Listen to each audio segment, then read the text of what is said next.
Hello, good morning my future doctors. Good morning and welcome to this wonderful Nayab batch.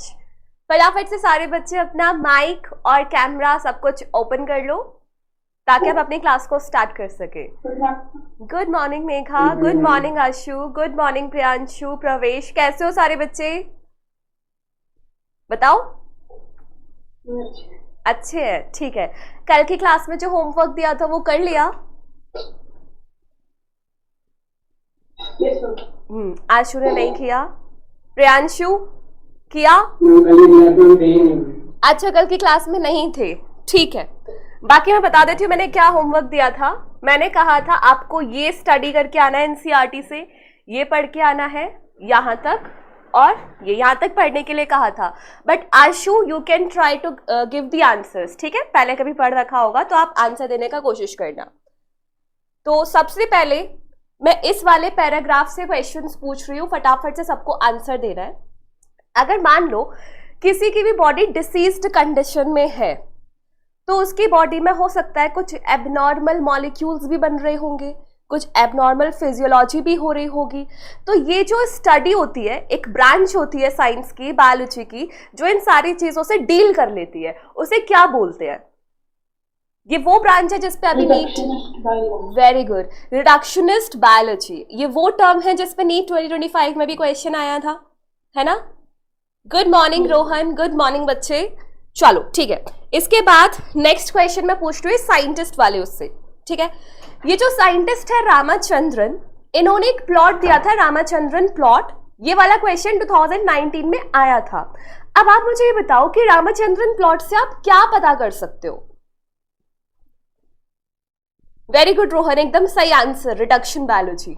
आप Ramachandran plot से क्या पता कर सकते हैं, बताइए।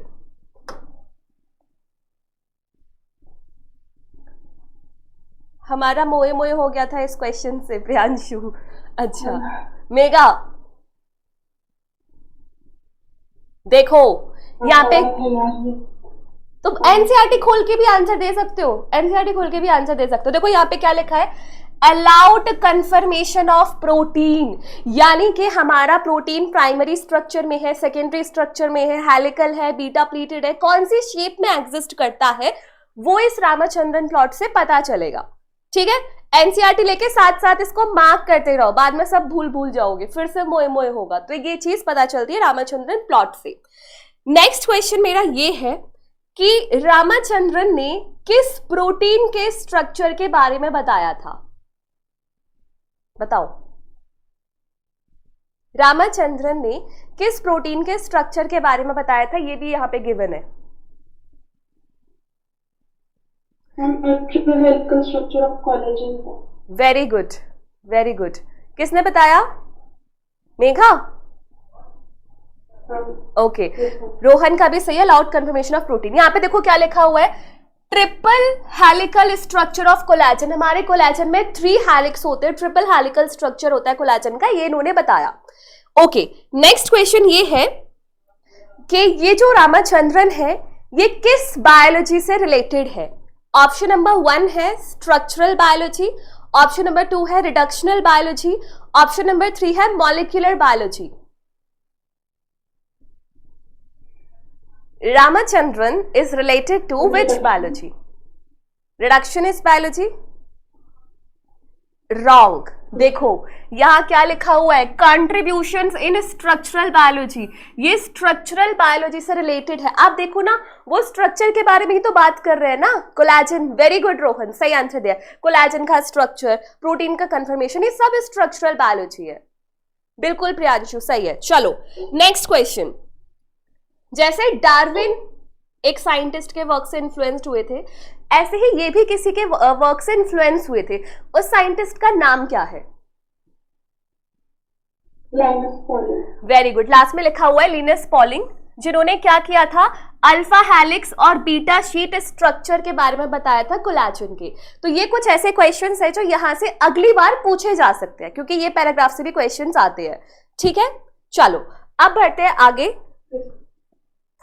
एक टर्म है यहाँ पे, इनएनिमेट थिंग। इनएनिमेट थिंग का मतलब anyone?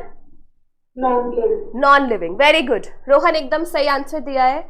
Good morning Avani, Pauling, Priyanshu, very good. चलो नेक्स्ट क्वेश्चन ये है कि यहां पर जब आप आओगे ओवरव्यू पे तो यहाँ पे एक वर्ड है डीलिमिटिंग स्ट्रक्चर ऑफ सेल। इस वर्ड का मतलब क्या है? बाउंड्रीज को लिमिट करना। बाउंड्रीज को लिमिट करना। जैसे आप जिस रूम में बैठे हो अगर उसकी मेम्ब्रेन ना हो, दीवार ना हो, तो रूम की तो कोई बाउंड्री नहीं बची, लिमिट ही नहीं बची। तो उसी तरीके से सेल को लिमिट पहुंचाने का काम करता है सेल मेम्ब्रेन, डीलिमिटिंग स्ट्रक्चर। चलो ठीक है, नेक्स्ट क्वेश्चन आपसे है, नेक्स्ट क्वेश्चन। अगर मैं बात करूं एक प्रोकैरियोट की और अगर मैं बात करूं एक यूकैरियोट की, तो दोनों में से कौन जल्दी मल्टीप्लाई करेगा? प्रोकैरियोट या फिर यूकैरियोट?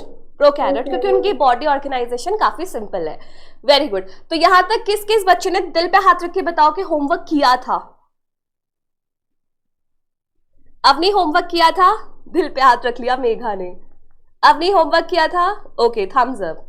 अंशु, समझ में आ गए सारे क्वेश्चंस? मैम मैंने पहले।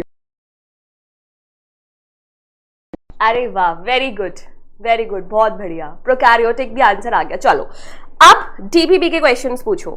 डीपीपी खोलो फटाफट अपनी डीपीपी। रोहन ने भी किया था, प्रियांशु ने भी किया था, वेरी गुड। डीपीपी कहाँ पर रहता है इसका?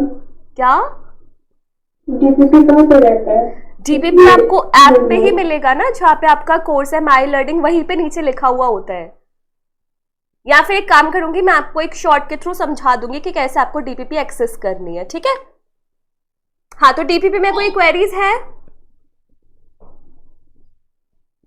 मुझे पता ही नहीं था कि कहाँ मिलेगी पहले डीपीपी? तो व्हाट्सएप पे आया था ना, तो ओके, अच्छा, तो आप लोग डीपीपी एक्सेस नहीं कर पाए थे, तो मैं आपको ना टेक टीम से कम्युनिकेट करा दूंगी इस बारे में, तो फिर आप आगे से डीपीपी अच्छे से सॉल्व कर लेना, ठीक है?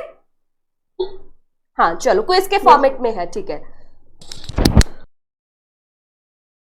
चलो तो अपने आज के सेशन को हम स्टार्ट करते हैं। पिछली क्लास में हमने क्या क्या किया था? साइंटिस्ट का कंट्रीब्यूशन देखा था, उसके बाद फिर हमने सेल के बारे में बेसिक बातें की थी। किसी को लास्ट क्लास में कोई डाउट है? एनीवन? नहीं है? तो चलो आज की क्लास को हम स्टार्ट करते हैं। आज की क्लास में हमारा टारगेट होने वाला है प्रोकैरियोटिक सेल, ठीक है? अब पहले मुझे बच्चों की तरह एक डेफिनेशन बताओ कि प्रोकैरियोटिक सेल किसे कहते हैं। एनीवन? आशु बताएगा। आशु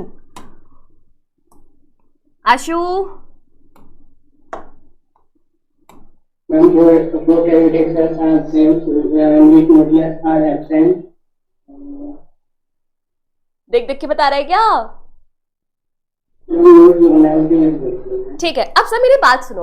हम बोलते हैं प्रोकैरियोटिक सेल ऐसे सेल्स होते हैं जिसमें मेम्ब्रेन बाउंड ऑर्गेनेलीज एब्सेंट होती है।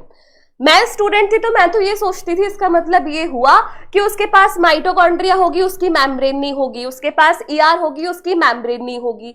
या तो एक ये सेंस निकलता है या फिर दूसरा सेंस ये निकलता है कि इसके पास ऐसा ऑर्गेनली ही नहीं होता जिसकी मेम्ब्रेन हो। तो फर्स्ट वाला सही है या सेकंड वाला सही है? सेकंड वाला सही है। इनके पास ऐसी कोई ऑर्गेनली ही नहीं होती जिसमें मेम्ब्रेन हो। और ऐसी ऑर्गेनलीज का एग्जांपल बताओ अवनी।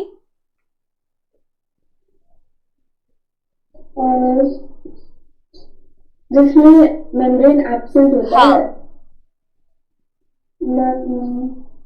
कल की क्लास में बताया था।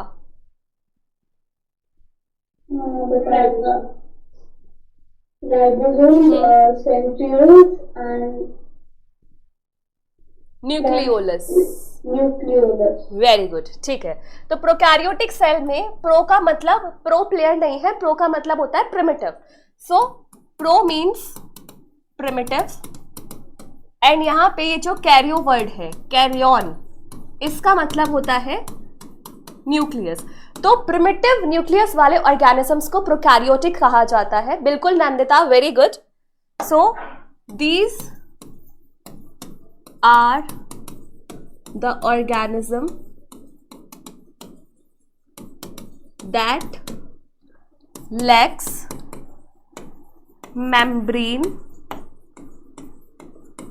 Bound organelles.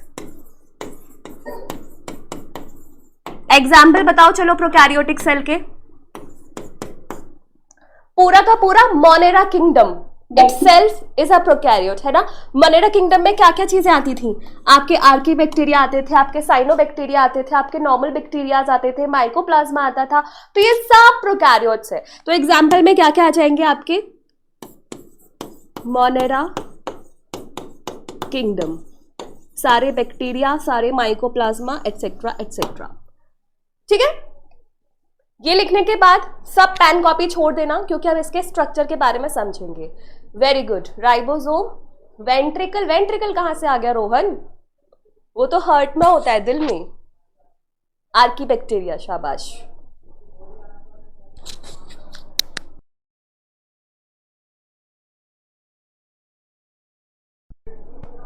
ओके, अब हम समझते हैं प्रोकैरियोटिक सेल का स्ट्रक्चर जो एनसीईआरटी में पैराग्राफ की फॉर्म में लिखा हुआ है। तो सब अपनी पेन कॉपी एकदम छोड़ के बैठ जाओ। सबसे पहले बात देखो, प्रोकैरियोटिक सेल धरती पे तब थे जब धरती बनना स्टार्ट हुई थी। सबसे एंशिएंट लाइफ प्रोकैरियोट्स ही होते हैं, तो इनके ऊपर एक्स्ट्रा कवरिंग्स होती थी जो इनको प्रोटेक्ट कर सके। तो एक्स्ट्रा कवरिंग के नाम पे इनके पास 3 लेयर होती थी। सबसे अंदर वाली लेयर जो ऐसे इन्वेजिनेशंस बनाती है,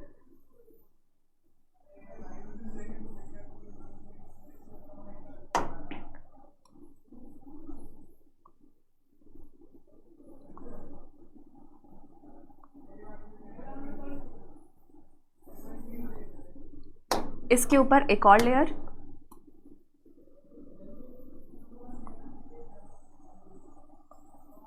एंड इसके ऊपर 1 मोर लेयर।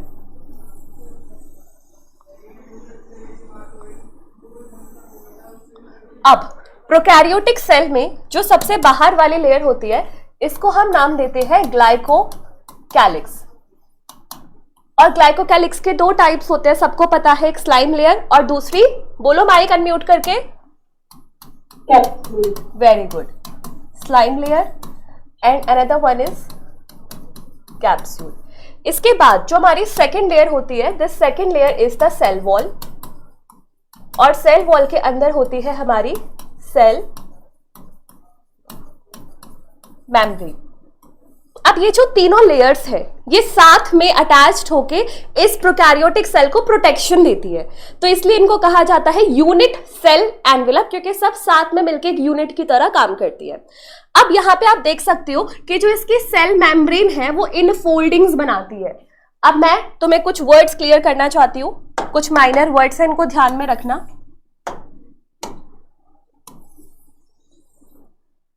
एक वर्ड होता है इनफोल्डिंग, एक वर्ड होता है इनवेजिनेशन, एक वर्ड होता है इवेजिनेशन, और एक वर्ड होता है इंक्लूजन। क्या ये चारों के चारों वर्ड्स क्लियर है सबको? नहीं ना?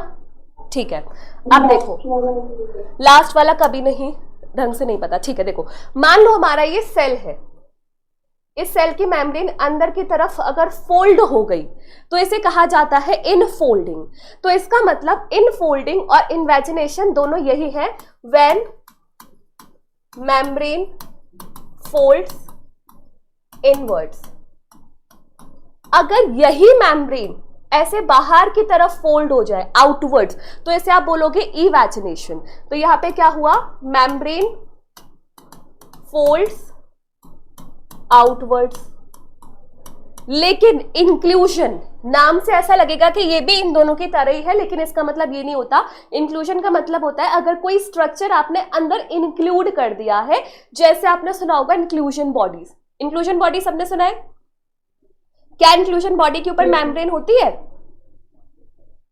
नहीं, क्योंकि वो बस इंक्लूडेड है सेल के अंदर। तो जब भी तुम्हारे यहाँ पे इंक्लूजन वर्ड आए, इसका मतलब it is included in cell, तो उसमें मेम्ब्रेन नहीं होगी। अब ये चारों वर्ड्स क्लियर है? ठीक है, तो यहां पर ये आपके इनफोल्डिंग्स है, इन इनफोल्डिंग्स को हम नाम देते हैं मीसोसोम। मीसोसोम। और एनसीईआरटी बोलती है कि मीसोसोम की 3 तरीके की शेप्स हो सकती है। जैसे अगर गोल गोल हुआ तो ये हो जाएगी सैक लाइक या फिर वेसिकल लाइक। ऐसा लंबा हुआ तो ये हो जाएगी ट्यूब लाइक। अगर जलेबी की तरह घुमावदार हुआ तो ये हो जाएगी लैमेले लाइक। ये बात क्लियर है मीसोसोम, ठीक है। अब इसके बाद इसका होता है जेनेटिक मटेरियल डीएनए, जो इसके साइटोप्लाज्म में ही रहता है। तो मान लो ये हो गया इसका close circular DNA, this is closed circular DNA. अब ये जो डीएनए है ये इनके साइटोप्लाज्म में ही बैठा हुआ है, तो ऑब्वियस सी बात है आपको इस रीजन को डिफरेंशिएट करना पड़ेगा बाकी साइटोप्लाज्मिक रीजन से। तो साइटोप्लाज्म का वो हिस्सा जहां इसका डीएनए मिलता है उस रीजन को हम बोलते हैं न्यूक्लियोइड। न्यूक्लियोइड, ठीक है।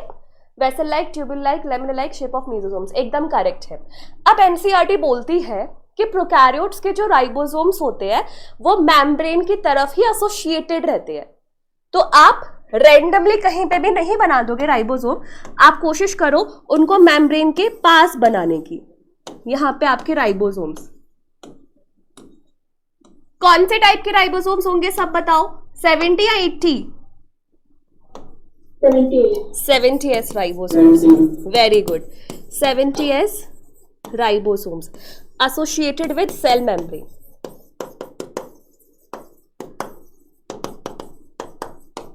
Now, इसकी मेम्ब्रेन के साथ कुछ एंजाइम्स भी अटैच्ड होती है। उन एंजाइम्स को हम क्या बोलते हैं? सांस लेने में हेल्प करती है, respiratory enzymes, very good. So these enzymes are associated with the cell membrane.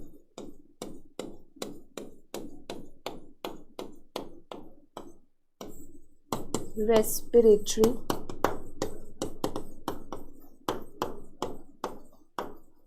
Enzymes, ठीक है।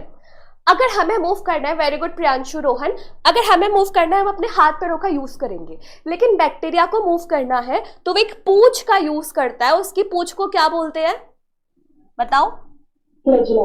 फ्लैजिला। तो मैंने यहां पे बना दिया, मान लो फ्लैजिला। अब तुम लोग सोच के मुझे बताओ, वैसे बता दोगे, क्या हमारे अंदर भी फ्लैजिला होता है? बिल्कुल नहीं होता। होता है नहीं होता? होता है। मेघा कह रही है होता है, बाकी बच्चे क्या कह रहे हो? अर्शु, आशु होता है फ्लैजिला हमारे अंदर? नहीं नहीं, वो तो विलाईज होते हैं, विलाई। लड़कियों में नहीं होता, लड़कों में होता है फ्लैजिला। तुम सारे लड़के कह रहे हो नहीं होता, ऐसे कैसे? लड़कों में होता है फ्लैजिला, स्पर्म में। स्पर्म फ्लैजिला ही तो होता है ना। अब मेरा एक सवाल है, अगर मान लो मैं बैक्टीरिया का फ्लैजिला काट के स्पर्म के फ्लैजिला को रिप्लेस करके वहां लगा दूं, तो क्या स्पर्म मूव कर पाएगा? क्यों? No ma'am. क्यों? क्योंकि उसमें ट्यूबुलेंट प्रोटीन होती है और प्रोकैरियोट्स वाले में फ्लैजिलेंट प्रोटीन। डेमो का फायदा मेघा को पूरा पूरा मिल गया, क्योंकि दोनों का स्ट्रक्चर अलग होता है। प्रोकैरियोट का फ्लैजिला अलग चीज का बना है, यूकैरियोट्स का फ्लैजिला अलग चीज का बना है। बिल्कुल रोहन, नंदिता, प्रियांशु एकदम सही, ठीक है। तो यहाँ का जो फ्लैजिला है वो फ्लैजिलिन प्रोटीन का बना है, वो सब मैं लिखवाऊंगी। अब ऐसा तो नहीं है कि हर बार बैक्टीरिया को बस घूमना ही घूमना है, वो तुम्हारे हाथों पे भी अभी बैठा हुआ होगा। बैक्टीरिया तो हर जगह होते हैं, तो उनको हाथों पे अटैच होने के लिए या उनको रिप्रोडक्शन करने के लिए भी यहां से कुछ स्ट्रक्चर्स निकलते हैं, ऐसे छोटे छोटे स्ट्रक्चर्स। किसी को नाम पता है इनको? आप पिलाई एंड फिम्ब्रे। बात समझ में आई? एक बार ये प्रोकैरियोटिक स्ट्रक्चर बनाओ, मैं दोबारा समझाऊंगी, बना लो।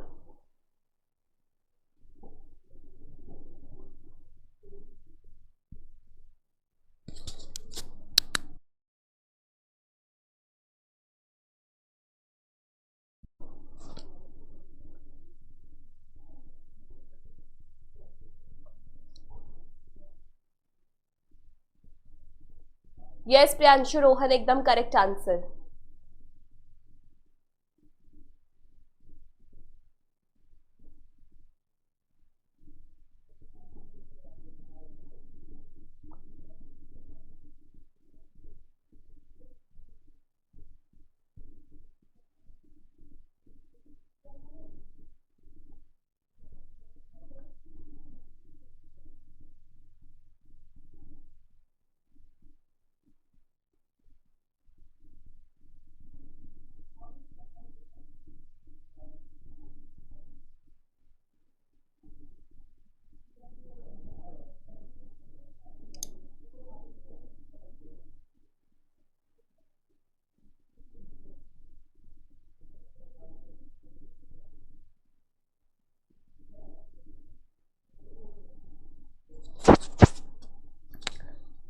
बेटा जूम जो आप कह रहे हैं ना वो लाइव इंटरेक्टिव क्लास है, 1-to-1 लाइव इंटरेक्टिव क्लास। ये वो वाले बच्चे बोल रहे हैं जिन्होंने 12,000 वाला बैच परचेज किया है, तो उनकी वॉइस आ रही है ये। रोहन समझे?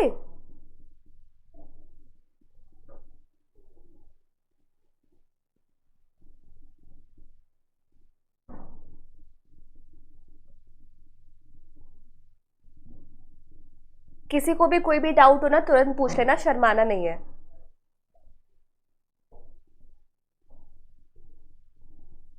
आशु बन गया डायग्राम? Okay, very good.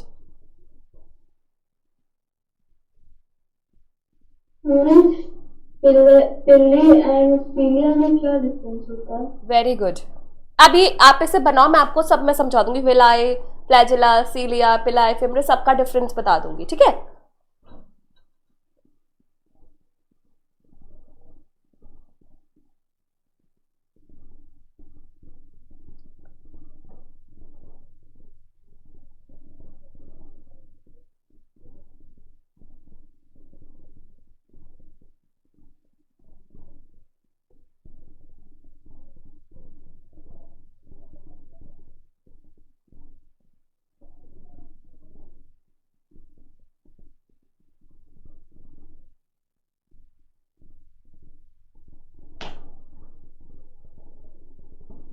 एक मिनट का टाइम है बस डायग्राम बनाने के लिए, फिर आगे बढ़ेंगे।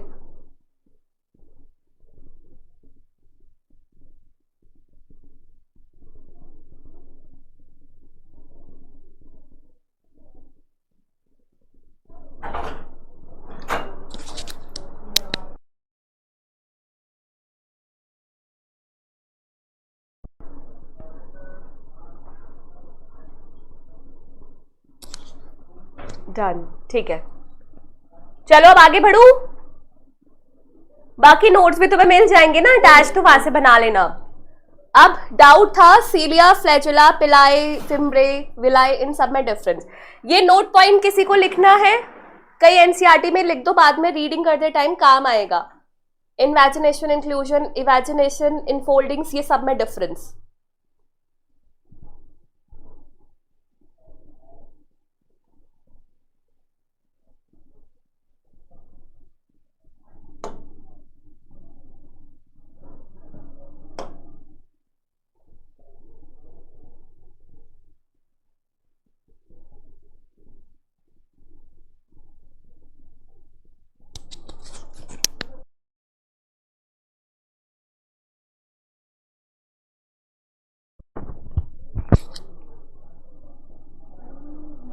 आगे बढ़ू, ठीक है। अब सुनो, ये सारे टर्म्स इंपॉर्टेंट है। जैसे सबसे पहले मैं आपको बताती हूं ये वाला वर्ड विलाय, ठीक है। तो होता क्या है, मान लो हमारे पास एक सेल है। ये जो सेल है इसके साइटोप्लाज्म ही आगे एक्सटेंड करने लगे ऐसे, और फिंगर लाइक स्ट्रक्चर्स में कन्वर्ट हो गए। तो इन फिंगर लाइक स्ट्रक्चर्स को आप नाम दोगे विलाय। अब इसमें क्या होगा, जो आपका साइटोप्लाज्म है वो सेल के अंदर भी है और इन विलाय के अंदर भी है, तो यानी कि ये लिविंग स्ट्रक्चर्स है विलाय। तो विलाय का काम क्या हो जाएगा, मूवमेंट या एब्जॉर्प्शन?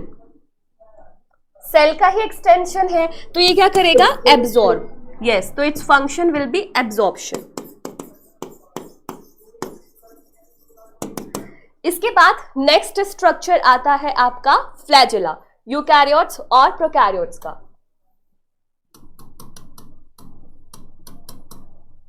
फ्लैजिला अगर प्रोकैरियोट्स का होता है तो अलग प्रोटीन का बनता है, फ्लैजिला अगर यूकैरियोट्स का होता है तो अलग प्रोटीन का बनता है। प्रोकैरियोट्स में ये बनता है फ्लैजिलिन प्रोटीन का। फ्लैजिलिन एक कॉन्ट्रैक्टाइल प्रोटीन है, ऐसे ऐसे मूवमेंट करवाता है। लेकिन यूकैरियोट्स में ये बना होता है माइक्रोट्यूब्यूल्स का, और माइक्रोट्यूब्यूल्स के प्रोटीन्स को हम बोलते हैं ट्यूब्यूलिन प्रोटीन। ट्यूब्यूलिन प्रोटीन वो 9+2 अरेंजमेंट, ठीक है। इसके बाद नेक्स्ट स्ट्रक्चर आता है सीलिया। सीलिया जो होगा वो केवल और केवल यूकैरियोट्स में मिलेगा, प्रोकैरियोट्स में नहीं मिलता। इसमें भी ये भी किसका बना होता है, ट्यूब्यूलिन प्रोटीन का। ट्यूबुलिन, यानी कि 9+2 अरेंजमेंट। लेकिन डिफरेंस क्या है, सेल मेम्ब्रेन से ही जो सीलिया निकलेंगे बहुत छोटे छोटे होंगे और सेल मेम्ब्रेन से जो फ्लैजिला निकलेगा वो बहुत बड़ा होगा। ये डिफरेंस है, ठीक है। तो चाहे सीलिया हो चाहे फ्लैजिला हो, ओवरऑल ये काम क्या कराएंगे, लोकोमोशन, ठीक है। इसके बाद नेक्स्ट आए थे हमारे पिलाई एंड फिम्ब्रे। पिलाई के दो टाइप्स होते हैं। एक पिलाई होता है जो आपका नॉर्मल अटैचमेंट में काम करता है और एक पिलाई आपका ऐसा होता है जो आपके रिप्रोडक्शन में काम आता है। वही से डिफरेंस आ जाता है। या फिर अगर मैं और सिंपल शब्दों में समझाऊं तो ऐसे समझ लो कि आपके पिलिन प्रोटीन से दो स्ट्रक्चर्स बनते हैं, एक होता है पिलाई और एक होता है आपका फिम्ब्रे। जो पिलाई होता है वो अटैचमेंट में हेल्प कराता है, सॉरी रिप्रोडक्शन में,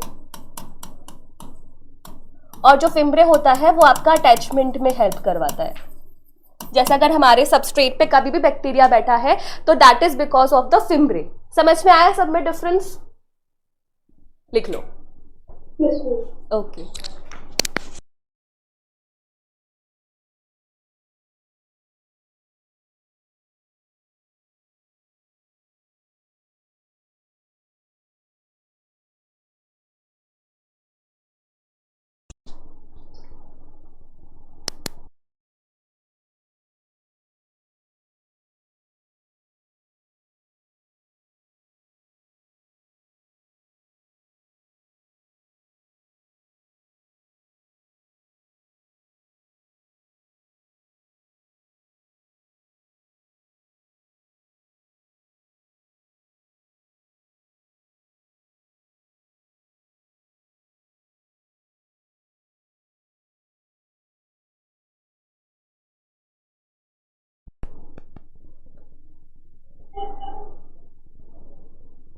कर लिया सबने?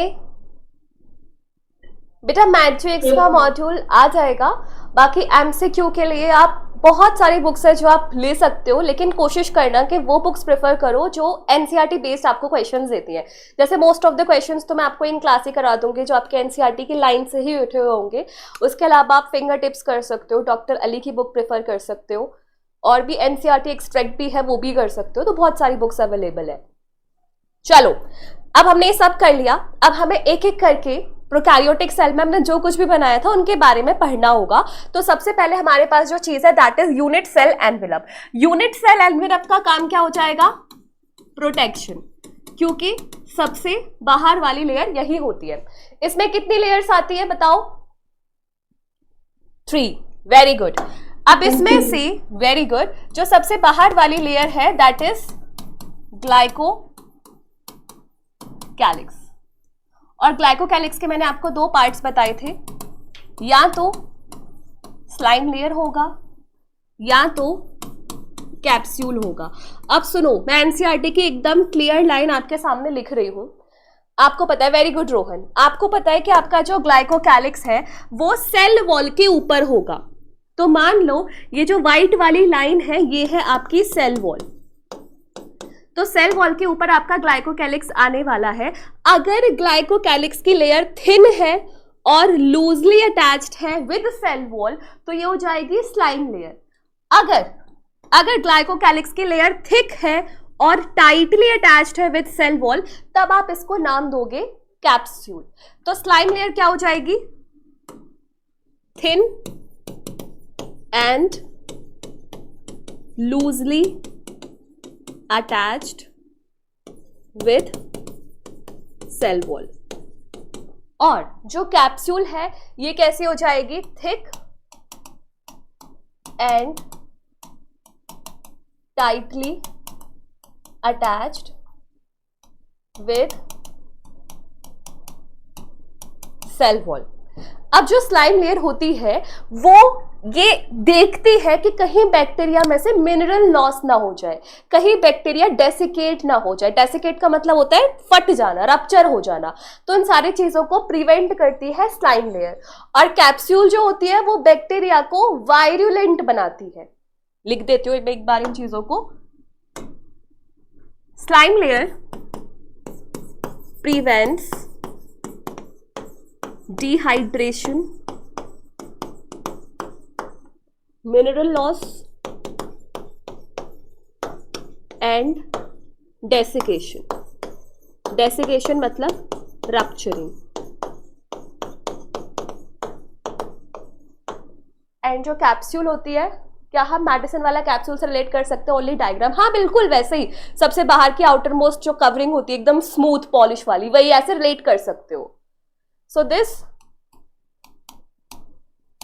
Makes bacteria virulent. वायरुलेंट मतलब एबल टू कॉज डिसीज। ठीक है।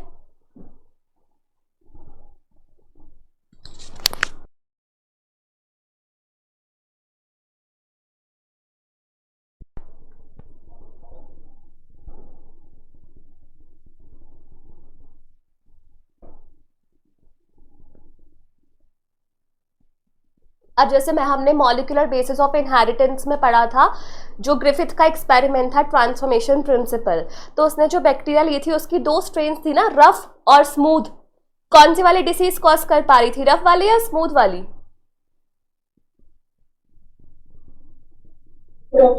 स्मूथ वाली। स्मूथ वाली डिसीज कॉज कर रही थी, रफ वाली डिसीज कॉज नहीं कर रही थी। तो वो क्यों डिसीज कॉज कर पा रही थी? क्योंकि उसकी outermost covering was capsule, जिसलिए उसको स्मूथ भी बोला गया था, और वो उसको बनाता है वायरुलेंट। ठीक है। स्लाइम मोल्ड और कैप्सूल का इंफॉर्मेशन जो आपने बताया, क्या वो एक्स्ट्रा पॉइंट्स है? एनसीईआरटी में है ये बेटा। पहली बात, स्लाइम मोल्ड नहीं है, स्लाइम लेयर है, और ये एनसीईआरटी में लिखा हुआ है। ठीक है, वेरी गुड नंदिता, प्रियांशु, एकदम सही आंसर है स्मूथ। तो स्मूथ वायरुलेंट थी। तो आपको पता है कि बैक्टीरिया फायदेमंद भी होते हैं, बैक्टीरिया नुकसान भी करते हैं। तो जो बैक्टीरिया हमें बीमारी कॉज करता है उसकी आउटर मोस्ट कवरिंग होती है कैप्सूल। वायरुलेंट वर्ड का मतलब होता है बीमारी करेगा। और वैसे ओवरऑल बैक्टीरिया को प्रोटेक्शन वगैरह कौन देता है? Slime layer. क्या ये बात समझ में आई? पक्का? जो बच्चे चैट्स में है वो थम्स अप भी करके बता सकते हो। इसके बाद हमारी जो नेक्स्ट लेयर होगी, that will be cell wall. That will be cell wall.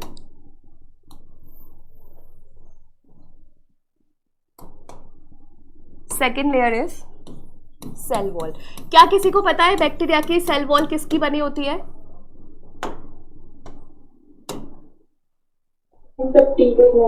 Very good, ठीक है, ऑटो करेक्ट हो गया था, कोई बात नहीं। तो it is made up of पेप्टिडो glycan. देखो हम कुछ भी रटेंगे नहीं, हम सब कुछ समझेंगे। अब ध्यान से देना, पेन कॉपी छोड़ दो, पेन कॉपी छोड़ दो सारे बच्चे। पेप्टाइडो ग्लाइकन वर्ड में दो चीजें हैं, एक है पेप्टाइडो और एक है ग्लाइकन। पेप्टाइडो आपको इंडिकेट कर रहा है पेप्टाइड के बारे में, और ग्लाइकन आपको इंडिकेट कर रहा है कार्बोहाइड्रेट के बारे में। तो मींस एक ये कॉम्प्लेक्स शुगर है। कॉम्प्लेक्स शुगर मतलब जो नॉर्मल से थोड़ा सा एडवांस्ड है, कॉम्प्लेक्सिटी ज्यादा होती है उसमें। तो ये है आपका पेप्टाइडोग्लाइकन। पेप्टाइडोग्लाइकन बच्चे दो चीजों का बना होता है, एक होता है नाग और दूसरा होता है नाम। सुना है ये शब्द, नाग और नाम? नहीं। मेघा नहीं कैसे बोल दी? पिछली क्लास में मैं तो कहती थी, आपने बताया। अच्छा, नाग और नाम। अब ये जो नाग है इसकी फुल फॉर्म होती है एन एसिटाइल ग्लूकोसामाइन, और जो नाम है इसकी फुल फॉर्म होती है एन एसिटाइल म्यूरामिक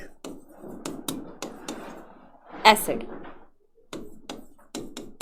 ठीक है, तो होगा क्या, ऐसे इमेजिन करो आपके पास एक माला है और इस माला में दो मोती है, दो मोती है, एक है नाग और एक है नाम। फिर उसके बाद है नाग, फिर उसके बाद है नाम।